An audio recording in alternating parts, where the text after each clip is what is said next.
football clubs have unique football memories that are associated with their club, but few can replicate the greatest football story ever told. Wimbledon, a club founded in southwest London in 1889, relocated to Milton Keynes to become Milton Keynes Dawn. In 2004, much to the anger of the original Wimbledon supporters, AFC Wimbledon was founded in 2002 out of protest.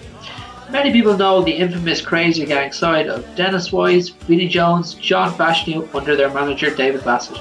The club won the FA Cup against the odds in 1988 against a much favoured Liverpool. This is one of the many stories of the greatest football story ever told. And there it is! The Crazy Gang have beaten the Culture Club. Wimbledon have destroyed Liverpool's dreams of the double, and all over the pitch their players are celebrating something which a few years ago would have been impossible. Sporting gesture by the Liverpool supporters. Her Royal Highness applauds one of the great cup shocks of all time. Today I caught up with fans, players and managers to celebrate the opening of the club's new museum. One of these was current head coach Mark Robinson. Mark, sum up what this day means to you in terms of opening the museum. Yeah, it just feels like there's sort of chapters evolving every week, and it's just another great chapter, something that we haven't had before, and with a club with such an incredible story, an incredible history. It's so important that we've got this, not just so that we can talk about the history, but so we can create our own history in the future. How much of a boost do you think it will give players being part of the history, kind of the added history now? Yeah, I mean, it's something, when I started the academy, it's something that we've always talked about a lot, and players living up to the rich history of the club. And again, and now, obviously now I've got the first team job, it's just something that we will emphasise even more, because, too long have we talked about the past, and the past is so important, but we want to start moving on now and creating our own history. Is there added pressure knowing the history behind Wimbledon, or is it something that comes natural when you take a job like this? Yeah, I think, but it's good pressure. You don't want to take a job with no pressure. You want that expectancy levels, you want that pressure, and that's what makes it such an exciting job, and why I'm so honoured to do it. In terms of, say, the history, like the Crazy Gang and the FA Cup winning side, why do you think those sides were so successful back then? Well, I think a lot of it was down to the culture and the environment and the mentality. In fact, I'd say it's predominantly down to that. Obviously, they had some very good players in there, but for me, cultures and environments and create that winning mentality, and that's what we're trying to recreate here. Because they're absolutely significant if you want to be a successful team.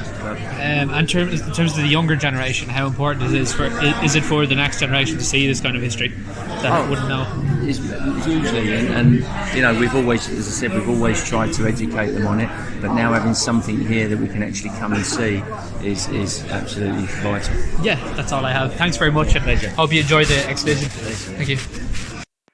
Mark Robinson talked about the expectancy being a good thing in a club like Wimbledon. His message was also repeated to me by one of his players. Will Nightingale, the club captain, has been at the club since the age of 8 and talked about how the pressure is also a good thing. So Will, sum up what this day means to you.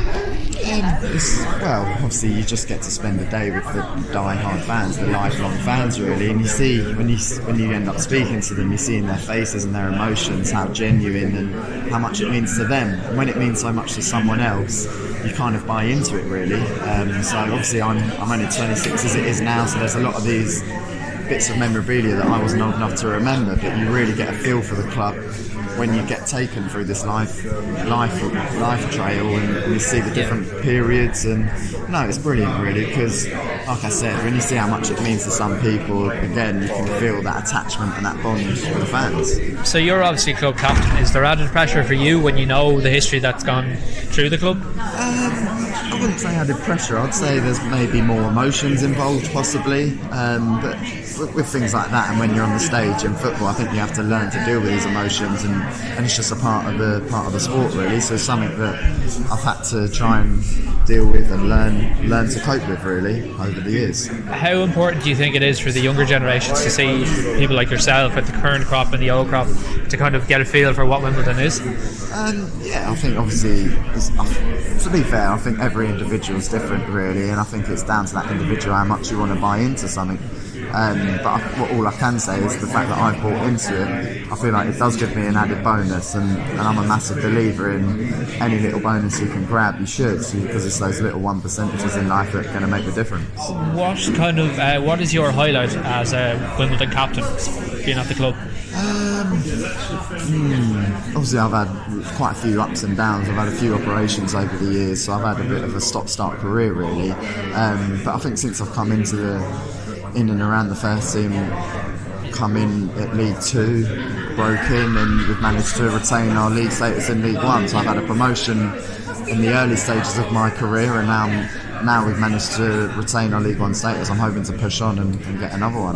A lot of people would know the Crazy Gang from that BT Sport documentary. Why do you think that side was so successful in winning the FA Cup against Liverpool? I think character, I think just the bond that the players had, and I think the belief, and as cliche as it sounds, I think that these are massive parts of a successful side. I think having that togetherness and that team spirit, I think, is everything really to not just a successful football team, but a successful business, a successful anything in life. So I think they're massive positives that you can try and learn from the Crazy Gang and try and resemble in our own side. What kind of history do you think you'll make this season?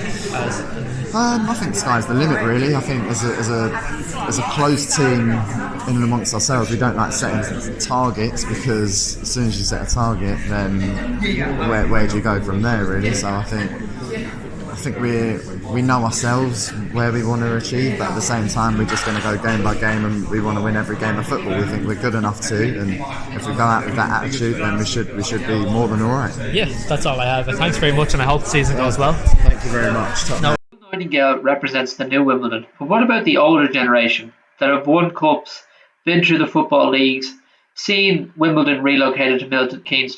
One of these was living legend Dickie Guy, who played under legendary manager Alan Batesford. Batesford was the manager who led Wimbledon into the Football League in 1977. He also inspired the club to lift 3 Southern consecutive league titles, and he also guided the club on one of the most compelling FA Cup giant-killing adventures in the club's history.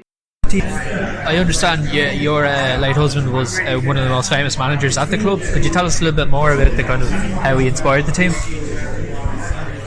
Well, I think probably Dickie could say more about that than me. I never saw him much, you know. He was always training. He was very meticulous at what he did, and he inspired us that we had no fear to play against anybody. Yeah. He was probably the best manager the club's had. Yeah. Will we ever see the likes of him again in the club? Maybe we have one now. He's turning things around wonderfully. I also spoke to another club legend, Dave Willis. He was part of the 1958 junior and reserve teams to play in the Amateur Cup, and he also was part of the integral side during the 1960s. What do you think this event means to the fans and the wider community? Fans, it's wonderful to belong to the club. Well, I mean, if you're an older fan, it must be wonderful to have come. That's the full circle, really, isn't it? From the old days right to today. I mean, to think we played at Plough Lane, and Plough Lane in the old days, but when you played in Plough Lane, you were playing in ankle-deep mud some week. You know, the pitches are nothing like today. I mean, looking at that pitch today, I mean, it's wonderful. You know, I think if we could have played on pitches like that every week, you know, but we were playing in ankle-deep mud, and even if the pitches were frozen, we'd still play on the pitch. Yeah. So I understand you were the left back for Wimbledon back in the 60s. Yeah. So you have won the FA Cup and the FA Amateur Cup. What was that like? No, the Amateur Cup. The Amateur Cup was the chairman of the club. What he wanted mostly, because we won everything in the amateur game, he wanted to win the Amateur Cup more than anything, and everybody did. And we actually won it for him that year. And the club couldn't win anything else.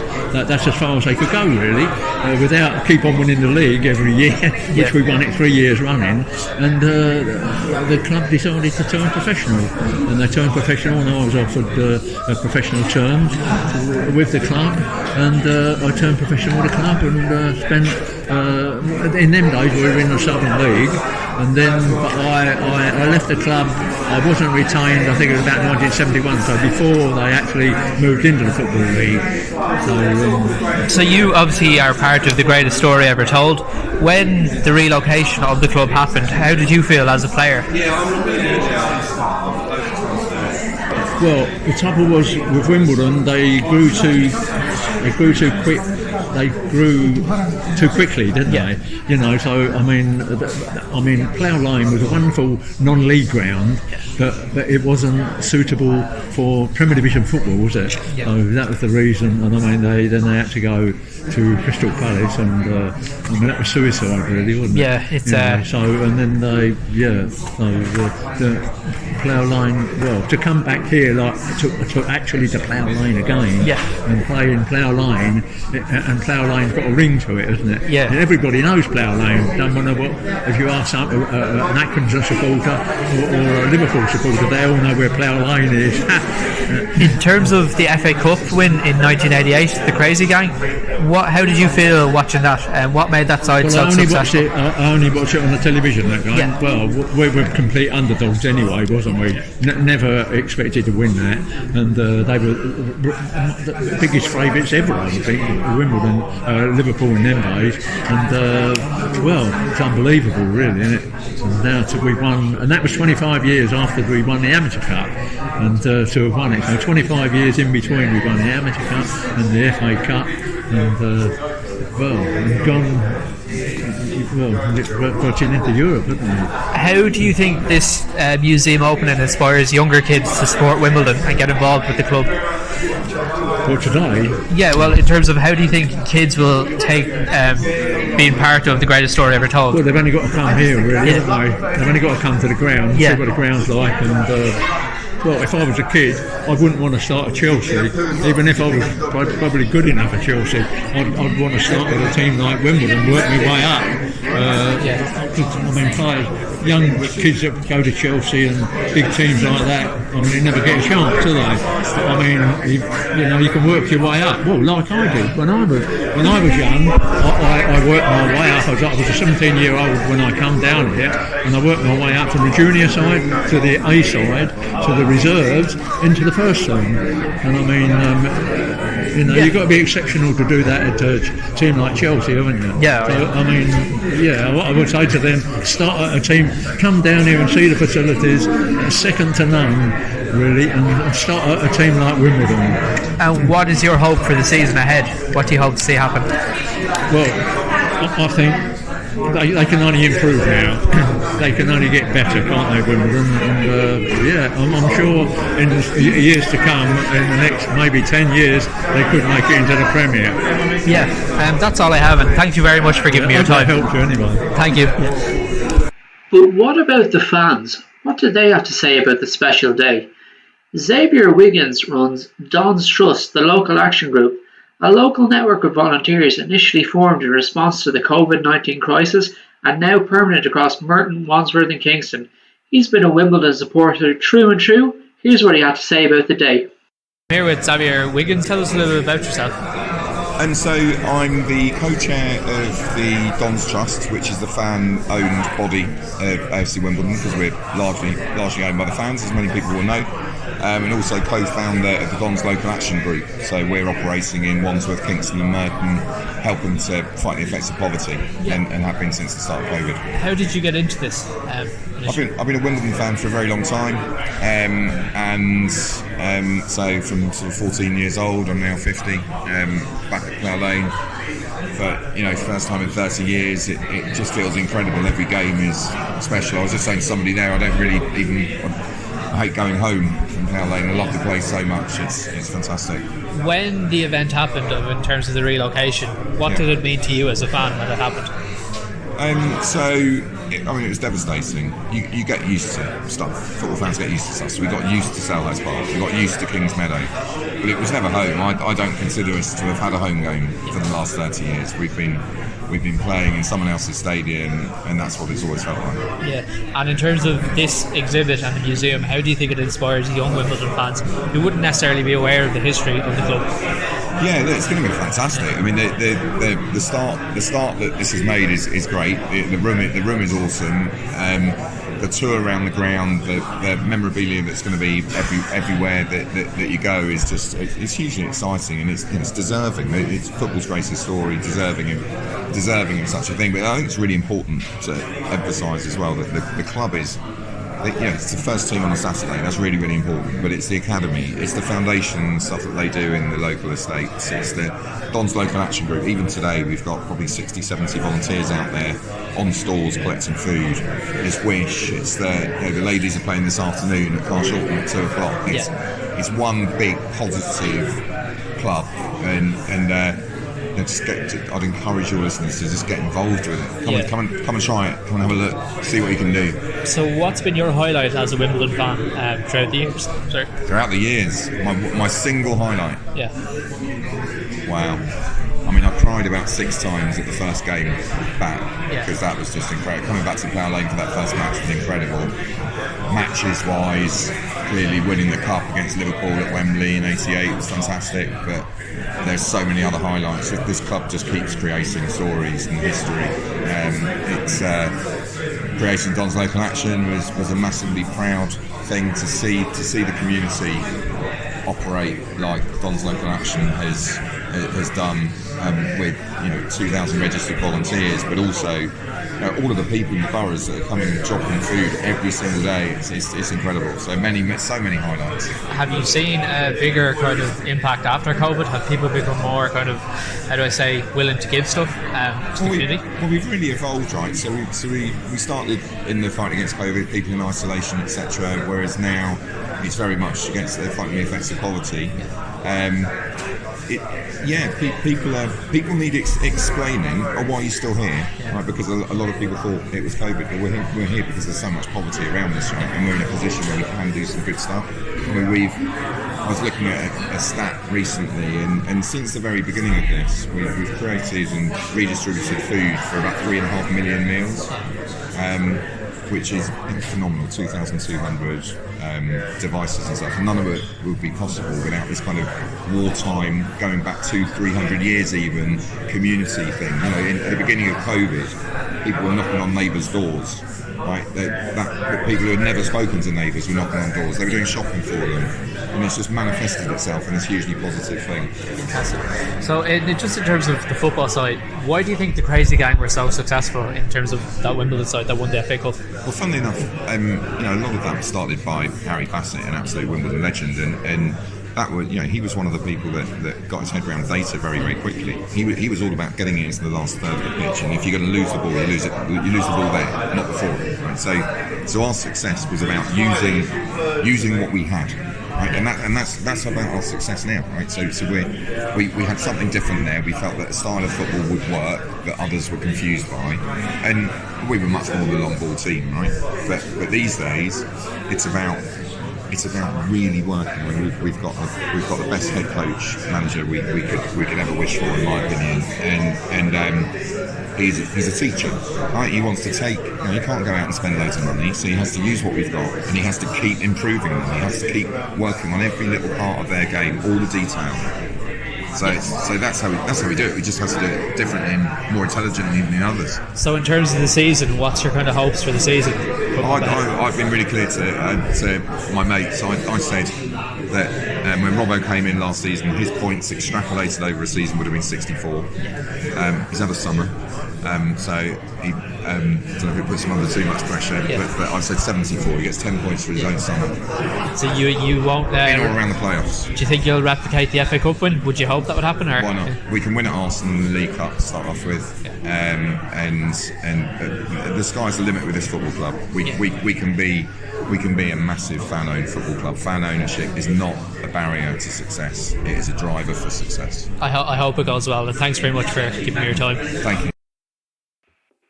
It was fascinating hearing of old and new tales from current and older players, and especially the fans. But what I wanted to do was speak to people who were not only Wimbledon fans, but also part of WISH, Wimbledon in Sporting History. This was a new heritage charity dedicated to safeguarding and preserving Merton's unique sporting history. Started in 2002, it was set up to develop an individual collector's collection of Wimbledon FC historical items, memorabilia, trophies, and many other club heritage items that have started to appear for sale on the open market. Today, with the opening of the museum, one of those men was John Patrick Lynch.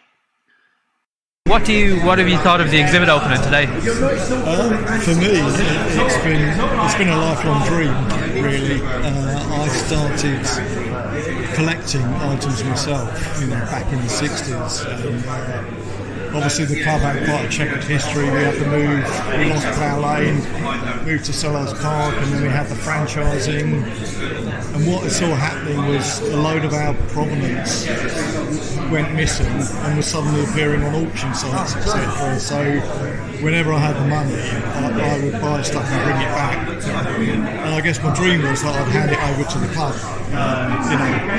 Kind of when I shuffle off this mortal coil. But the new stadium, I approached the club and said, look, can we bring it all back? Can we bring it all back now? 132 years worth, and bring it under one roof.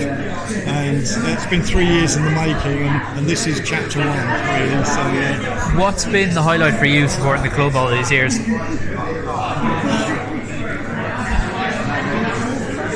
I think the football thing's really hard to articulate. I guess from my own perspective, we're all part of the Wimbledon Football Church. We all come to pay homage here on match days, and it is a family club, and it's a club that is willing to overcome anything from a fan base point of view, and that's tremendous. So, it's probably been the most constant thing in my life, along with my family, and it's something, to say, well, I love the football club. So I love my family, I love the football club, so it's that close to me, really. How important do you think the opening of a museum like this and having a rich history with Wimbledon will inspire the younger generations? Well, we're really hoping to, because we've got all these plans to take the heritage trails out across the boroughs and into all the schools. And with the ability with technology nowadays, we very much want to keep it live, we want to keep it interesting. Kids using that technology will be able to relate to it, they'll be able to find out things. And we hope we'll inspire the new generation of Wimbledon football supporters, but also perhaps with a wider appreciation of all of the unique history this area brings. Yeah, it's funny because I know obviously from the Crazy Gang and kind of that FA Cup run, and I'd love to know what you thought of that kind of side. What did you think of how successful did you think that side were in terms of your opinion? I mean, it wasn't exceptionally. They were actually. They were a bit crazy, but they were also good footballers, and sometimes that gets lost in the retelling. Who knows what we could have achieved? Unfortunately, because of the Hazel disaster, although we won the FA Cup, we never got to play in the European Championship, and I often wonder what the likes of Real Madrid and Barcelona would have made of Vinnie Jones and John Fashanu and their approach to things. It would have been interesting. That's all I have, and thanks very much, and I hope it goes well for the club, because it is a lovely club. Thank you so much for coming on, supporting it, and for giving us that opportunity. Another person that I met was Michael Padmanabhan, the CEO of WISH. He was able to expand further on what WISH does and where they plan to take the club in the next 5 years. So I'm here with Michael, the Manager Director from WISH. Michael, sum up today what it means to you. I think the thing that really comes across is the volunteer spirit. This would not have been possible without 8,500 people hours. It wouldn't have been possible without a budget of just £5,000, and all those were only really possible because of people putting in their time, energy and passion into this project. So this was the first phase, this was the deliverable. We've done it on a shoestring, and it just shows the art of the possible. Yeah. How do you think it inspires kids to get involved in football and even the wider community? I think that everyone says history is important, but I think all you can do is reflect on your own journey. When I was young, I used to read about history, and to be honest, it didn't really inspire me. I couldn't wait to drop history, and I never really took it forward. Now, I am so into history from a number of different areas, and I think for each individual, it's about finding what is it that inspires you. For me, it's sport. It normally has a real story to tell, and it doesn't matter which club it is. It's not really important, or which sport it is. It's a very personal thing, and I think what you can do and what we can do is we can help those people who want to be taken on a journey with the foundations to be taken on that journey, and that's, I think, where we can add value to a lot of people. And then if you look at it from for example, a player perspective, so if you look at young players coming into the academy, I think if you're inspired by history, that can give you that 1 or 2% extra because you feel part of something really important. And I think that's the real opportunity with what we're trying to do. So in the next 5 years, what is the goal that you hope to achieve? You say you work on a shoestring budget, but do you think you'll be able to still achieve that, or do you? Yeah, so the last 2.5 years was working on a shoestring budget, and we've done that successfully, and we've done our first 2 deliverables. One is obviously the physical space where people can come and visit, and the second one is a very early version of the digital space, which will give us a global reach. So once that's done, that's fine. But what we can't do is we can't burn out this great team we have. So the team will still continue to work pro bono. They won't even claim back personal expenses, but we now have the foundation to go out for external funding. So, for example, the Heritage Lottery Fund, corporate sponsors, etc. What that will enable us to do is to complete our vision, which is a fully fledged physical space and a fully fledged digital space, and we have a number of different projects that are happening that dovetail into that. But the mode in which we operate, whilst the principles will be the same, we can't expect volunteers to spend 2 nights laying carpet or painting the room. I think that will happen, but to a much less extent. What has been your highlight so far, being the manager director of Wish, in terms of the club? I think the highlight for me, and one thing that I thought was really important at the beginning, was to create that right environment. The environment was absolutely critical. Wanted to create an environment where there were no stars, and it's a bit like a sporting team.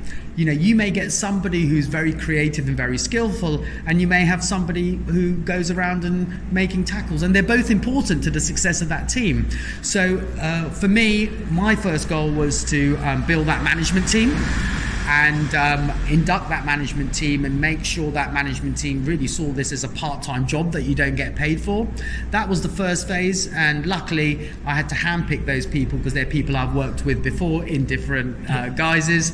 And then the highlight for me is when that group of people could go and recruit the rest of the organisation to do it, but also keep that spirit and environment in place. So those would probably be my 2 highlights. I think it's all about the team. Is there added pressure knowing the history of the club when you take up a role like you have done as managing director? I think there are a few words that you would use. I think number 1 would be you're honoured, and then you have to think about why are you honoured. And you think, wow, because I am being trusted and we are being trusted with over £1 million worth of memorabilia. So you feel honoured, you feel in a privileged position, and then you feel, wow, people are putting so much trust in you. And then from that, when it comes to actually delivering it on a shoestring budget in your spare time to a deadline, yes, there are nights where you do have sleepless nights and you do think, oh, is this really going to happen? But that is something that you can really use to drive you forward. So the 1988 Wimbledon team won the FA Cup against the odds against Liverpool. What kind of traits could you see from that side that you could carry over into the business to carry the club forward? Interesting you mentioned 1988. We have 2 ambassadors One of them is Terry Gibson, and the other one is John Scales. So they are from that team, and we do know that team really, really well. I would say the number one aspect of it was that never say die attitude. So the odds can be totally stacked against you, because if you look at the 88 team, they played an amazing Liverpool team who were known as the Mighty Reds. They equaled Leeds United's record in terms of games unbeaten in the top flight, and they had a range of superstars. And because of the ban on English teams in Europe, they were able to focus very much on the domestic cup competitions. So to really go against it and to say, well, actually, as a club, we don't have that much money. As a club, we are the underdogs. And as a club, it means that every single one of those team members, including substitutes, had to really, really pull in the right direction. And I think that is an inspiration for us, because we think, wow, well, actually, if Wimbledon Football Club could have done that, there's no excuse why we can't. And it changes the benchmark. Yeah. What is your prediction for the season in terms of a footballing side? What do you hope to see? Well, I think football is very, very, very, very interesting because it's so tribal. Somebody once said to me, you would never listen to bad music, would you? But at the same time, some people watch bad football. And the glorious thing about today is just being able to watch good football. And the way that has happened is because Mark Robinson has created the right environment. There is no doubt whatsoever about it. He did it in the academy. And therefore, when you meet patrons like Will Nightingale, when you meet people from the academy like Ben Marsden, not only are they approachable people, but they just really, really want to help and are nice people. And I think once you have that right environment, for me, there's nothing better, because the connection between the staff, the club and the fans is so great.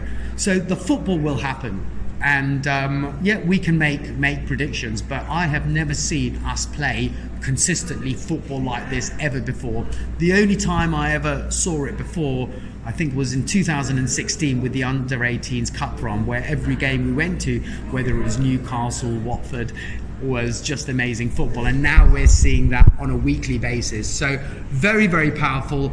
I'm just really enjoying the journey, and the success and the results will come. Yeah, thanks very much, and I really hope the season goes well for all involved at the club. Great, thank you. It was great talking to everyone involved in Wimbledon today. You can really get a sense of what the club means to fans, players and everyone else involved. Let's hope that they can create more history and they can add to that museum, because, to be honest, we'd all love to see it as football fans.